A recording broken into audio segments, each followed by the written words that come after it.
Shalom saudara yang diberkati Tuhan.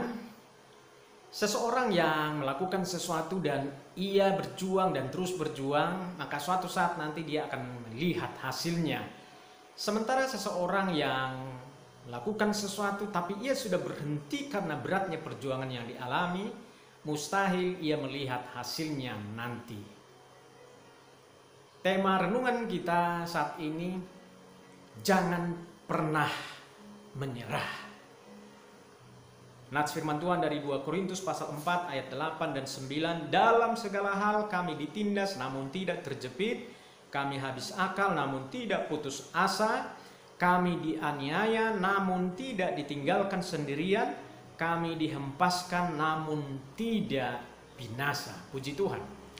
Saudara, ada sebuah kisah, sebuah kapal besar sedang berada di lautan bebas, mengalami kerusakan fatal. Lalu kemudian kapal ini terombang-ambing selama berhari-hari di lautan dan tidak ada orang yang datang menolong. Semua orang di dalam kapal sudah takut, frustrasi, dan ada yang merasa putus asa bahwa mereka akan mati. Mereka tidak bisa berbuat apa-apa dan mereka sudah menyerah dengan keadaan yang ada. Mereka sudah pasrah dengan situasi.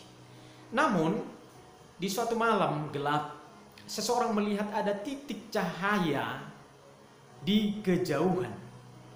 Saat melihatnya, orang tersebut timbul harapan dalam hidup. Muncul semangat dalam hidupnya. Timbul sukacita yang luar biasa di hatinya. Karena merasa dia akan selamat dan orang-orang di dalam kapal akan mengalami keselamatan. Singkat cerita, mereka semua selamat karena mereka dapat pertolongan dari orang-orang yang ada di pulau tersebut yang di kejauhan. Saudaraku, ada dua alasan mengapa kita tidak boleh menyerah, tidak boleh pasrah dengan kehidupan ini. Pertama, karena di dalam Yesus selalu ada harapan. Masing-masing kita bergumul dengan kehidupan kita dalam pekerjaan, keluarga, kebutuhan anak-anak, dan perjuangan dalam mengiring Tuhan.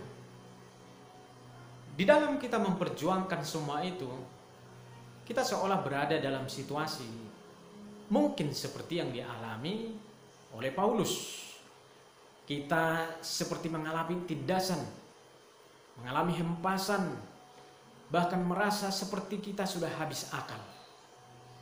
Dan akibatnya ada orang yang merasa seperti sudah tidak mampu dan ingin menyerah saja. Tapi ada juga yang merasa ingin berjuang sampai titik tenaga yang terakhir. Pertanyaannya, mengapa ada orang yang menyerah dan ada orang yang masih terus berjuang sampai akhir? Rahasianya adalah harapan. Mereka yang masih berjuang karena mereka masih memiliki harapan. Sementara mereka yang sudah menyerah, mereka sudah kehilangan harapan.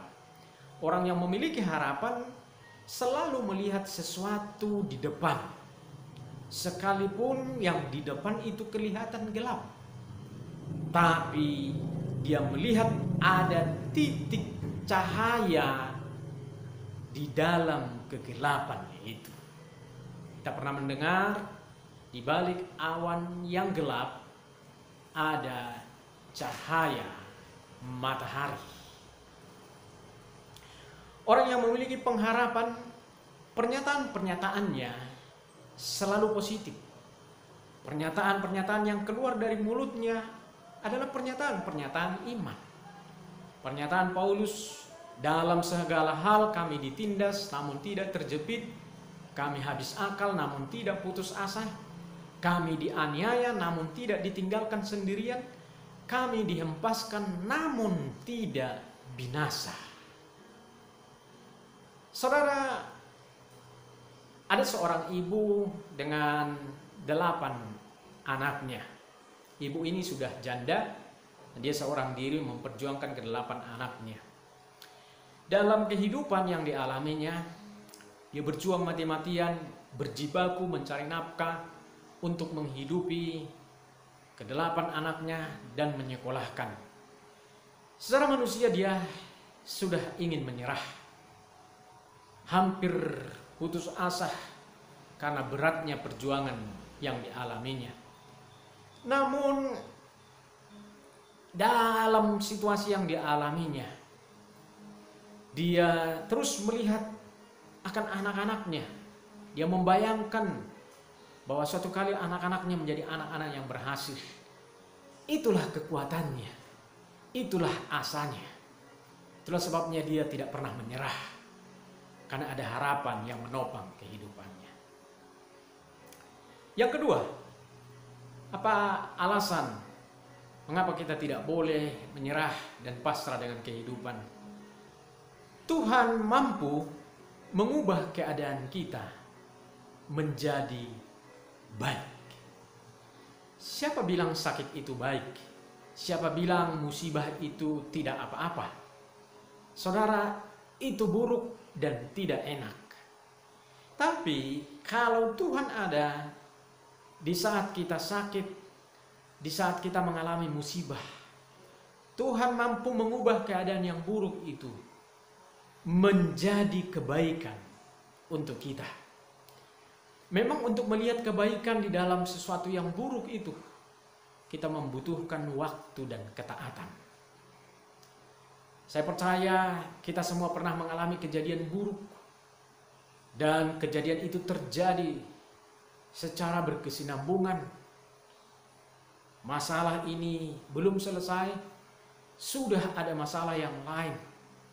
Datang lagi masalah yang lain, datang lagi sesuatu yang buruk yang lain. Sepertinya hidup kita dibebani dengan masalah demi masalah.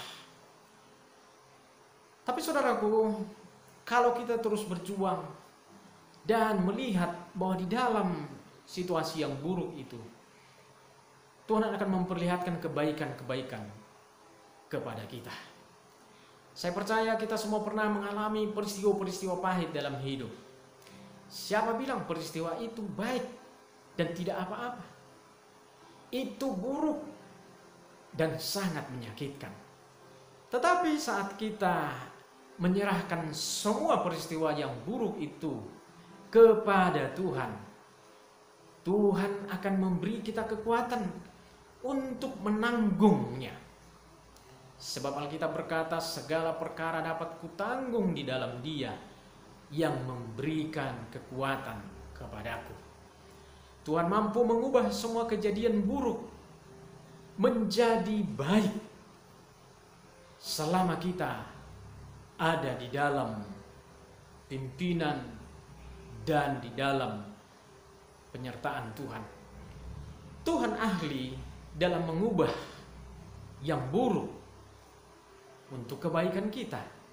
Tuhan ahli mengubah ratapan tangis kita menjadi tarian kegirangan. Bahkan Tuhan mampu mengubah kutuk menjadi berkat. Saudaraku, jangan pernah menyerah dalam hidup ini apapun yang kita alami. Sebab Tuhan ada bersama dengan kita.